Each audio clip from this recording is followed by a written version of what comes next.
Alright, ladies and gentlemen, welcome back. We're playing some more NBA here, and this is going to not be a live commentary with my live reactions. This is going to be a non-live commentary, so I guess it's just a commentary? I don't know, so I guess it's just a commentary.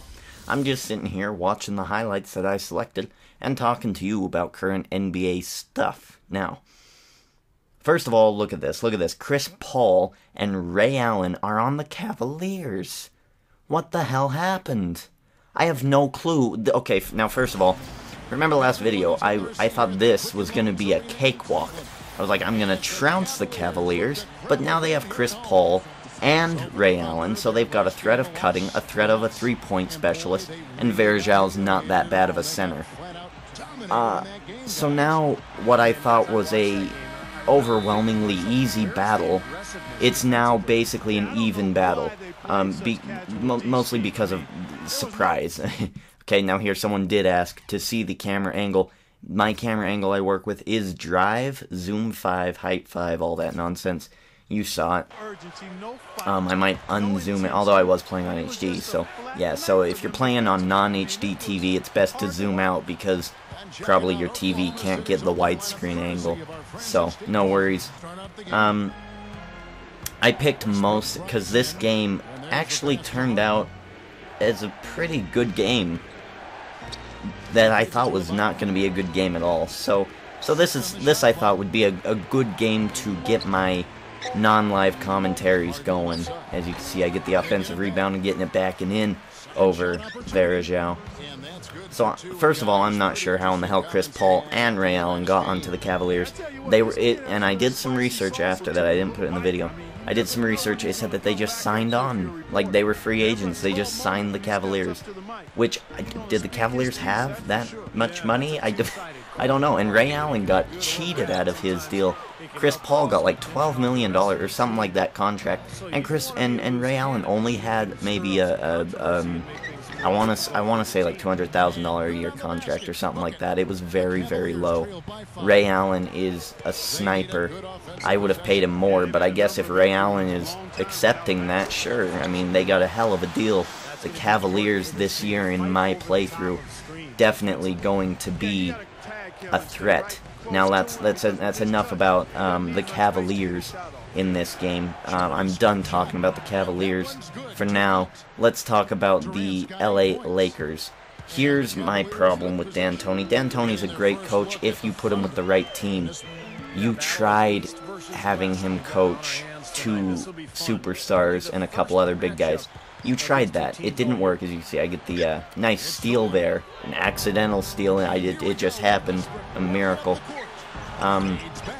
D'Antoni's tried this. He's already tried bringing together a group of big people. He doesn't do well with it.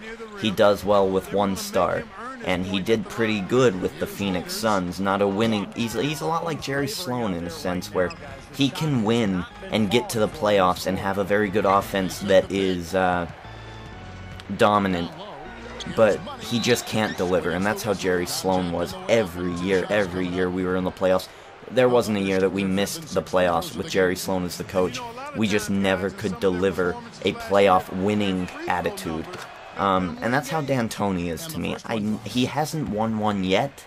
I don't know why he is a coach of the year, for one, because I don't know. I think you'd have to prove yourself. And I guess he got lucky with Steve Nash. But let's look at some of his career highlights. He was coach of the year of 2005. That's what I just read. Okay, he's been to the playoffs a couple times, been to the conference finals a couple times, and it's worked out well for him some of the time. He has not won the playoffs yet. And as you see, I get another block there. I get quite a few blocks in this game. Very good. Me and Ibaka meshing like a core. D'Antoni is not I'm going to say this with the least funny expression on my face. He is not bona fide, okay? He hasn't won the big one, and as much as I love Jerry Sloan, he's not bona fide. Who is? Who's like a savvy coach? Phil Jackson. Okay, so if Phil Jackson wants to come back and coach the Lakers, you let Phil Jackson come back and coach the Lakers. Now, that's unconfirmed. I didn't read too much into that, but I had heard things that said Phil Jackson wants to come back and coach the, he wants to come back and coach the Lakers. And why in the world would you not say yes? Now, Kobe was happy with D'Antoni. I don't really know that. I'm pretty sure that was just for the cameras, you know, keeping them all happy and stuff. Oh yeah, I love the coach. Yeah, I love the new coach. It'll be fine. I do this all the time. I do this at my work when my boss tells me to do something and I'm like, that's not a good idea. But I can't say that. So I go, yeah, that's awesome. And then I work my ass off to correct the problem before it derails. So that's just how it works. And I don't think that the Lakers are sold under D'Antoni. I'm not sold under D'Antoni. He may get the Lakers to the playoffs, but they're not going to win under D'Antoni. D'Antoni is destined to lose in the playoffs forever, just like Jerry Sloan. And I don't think it's going to work out.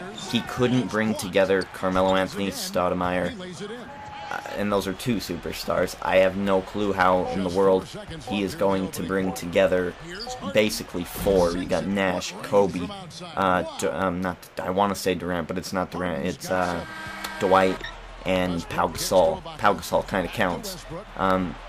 You can't bring them together. I don't know how they're going to do this. And I guess the only hope that you can have left of winning anything under D'Antoni is that Nash and D'Antoni have history. And they have gone far before. They just didn't have the supporting cast. If the Phoenix Suns had Kobe Bryant, maybe things would have been different. If they would have had Paul Gasol, maybe things would have been different. Dwight, things may have been different. But basically, D'Antoni's offense is a 7 seconds or less offense. Now that's going to wear down your two big men, Dwight and Powell. That's going to wear them down. 7 seconds or less is basically his signature offense. Whereas the triangle offense, which was Phil Jackson's, he made it super famous. It was one that you would use at least 20 to 24 seconds on the shot clock to work your way into the basket, unless of course, you got a clear shot. And it kept open passing lanes. It kept everything great, and it was a for sure way of offense. But his run and gun style can only work in a game of attrition. Now, if you're playing against the Jazz, Millsap is a beast. He will run, he will gun, he twists his ankle. That son of a bitch is going to twist it right back in the same spot it was 20 minutes ago. And as you can see, I do my little NBA pick and wins here.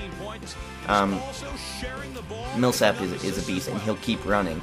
Al Jefferson, probably not as much. But guess what happened when the Jazz played the Lakers the other night? They started Enes Kanter. His first NBA start, he went for 32 points. Good Jesus. And I'm actually going to double check that right now. I'm clicking, I'm going to Jazz. I'm going to look right now, because Enes Kanter, this is somebody who my brother, who is a very, very learned person in the world of basketball, and he told me Kanter, which he called Enes Kanter, jabroni. Now, wrestling speak, jabroni is a term of disrespect. It is not good to be called a jabroni. My brother called him a jabroni. And I've been naysaying that for this past year. I've said this guy's a stud. I'm 20 years old. That kid was 19. He's my age. He is a huge guy. And he just started his first career start and got 32 points. Now again, I'm still checking that. Not a whole lot here in the fourth. We got dominated. We did get rocked. We got dominated. First quarter points, bad start. I hardly got involved. Shooting points. I mean, I was doing all I could on defense. 5 blocks, 1 steal, 7 rebounds, 8 points for how many shots I took. I had a good game. The bad thing was my defense could have been always helping out the point guard man. And as you can see, me not getting involved really hurts our team. But it wasn't just me. Durant took some shitty shots in this game. It was absolutely terrible. So yeah, in this game we got destroyed by the Cleveland Cavaliers. I would like to blame it on Chris Paul coming out of nowhere. I should trademark that son of a... But this is one of my best moments so far. unbelievable. And then I knew, as soon as I knew I got 5 blocks, I'm like, they're not getting there to talk about my blocks. So I was in such an angry mood that my live commentary was not good. I mean, I was angry. I was spitting hate out of my eyeballs. I just cut that weird. I think I did. Well, I'm leaving. You get me on the zine. Stop and ask. I really do that. Here's my thoughts to the Lakers. Here's what I want to say to the Lakers. Lakers, you need to not do 7 seconds or less. It's going to wear down Pau Gasol. It's going to wear down Dwight Howard. You're going to have them even more unhealthy than they already are. And that's no good. You have an offense that is Kobe Bryant. If Nash, well, I guess Nash things too. So of Kobe Bryant scoring points. You need Dwight and Powell worrying about defense, and you need Nash to get some assists. It's really simple, but they're just not being able to mesh right now. And some of the comments coming out of their locker room are totally, absolutely ridiculous.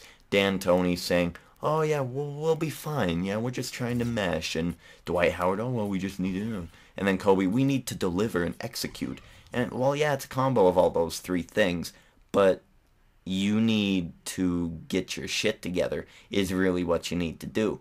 As you can see, who we got next, a key game, Detroit Pistons. That's going to be a full game, ladies and gentlemen, so stay tuned. Now, in this game, I was extremely frustrated. You saw 2 highlights there with Butters messing up. Why do you think I call him Butters? So here we go. I'm meeting with the GM because I am not going to stand for Butters screwing up against an easy team that we should have beat. So here we go. And I've said my piece about the Lakers. Listen to this goddamn conversation. I think you know what this is about, man. I'm not looking to cause any trouble or start any waves or anything in the locker room, but right now I'm just not clicking with particular members of the team, and I'm just wondering how this should be handled. Alright, it lets me choose somebody here, and of course I'm going straight to Butters. Butters didn't get the job done, and I am pissed. I was much more angry than I am now. This game was a couple days ago. I've been editing it down. Although I'd like to thank you for coming to us in private about the matter, A smug son of a bitch. We can do about it. It's your job to be a professional and find a way to compete no matter who is playing alongside you. I hope you understand. I am the star of this team, and he is denying me? Well, I guess that's how it is, huh? This is why I respond hatefully. Listen. That's it? Man, that's garbage. I'm trying to help you out and let you know that there are going to be problems if things don't change between me and him, and you just give me the brush off? All right, next time I'll just go straight to the beat writer about it. How about them apples? Ginger King has turned heel, everybody. Again, wrestling term. I'm now a bad guy. I don't care. You do what you think you need to do, and I'll do what I'm paid to do. Put the best basketball players we can get on the floor at the same time. Be a professional about it. And yeah, this guy really ripped me a new one. Now listen to how I respond.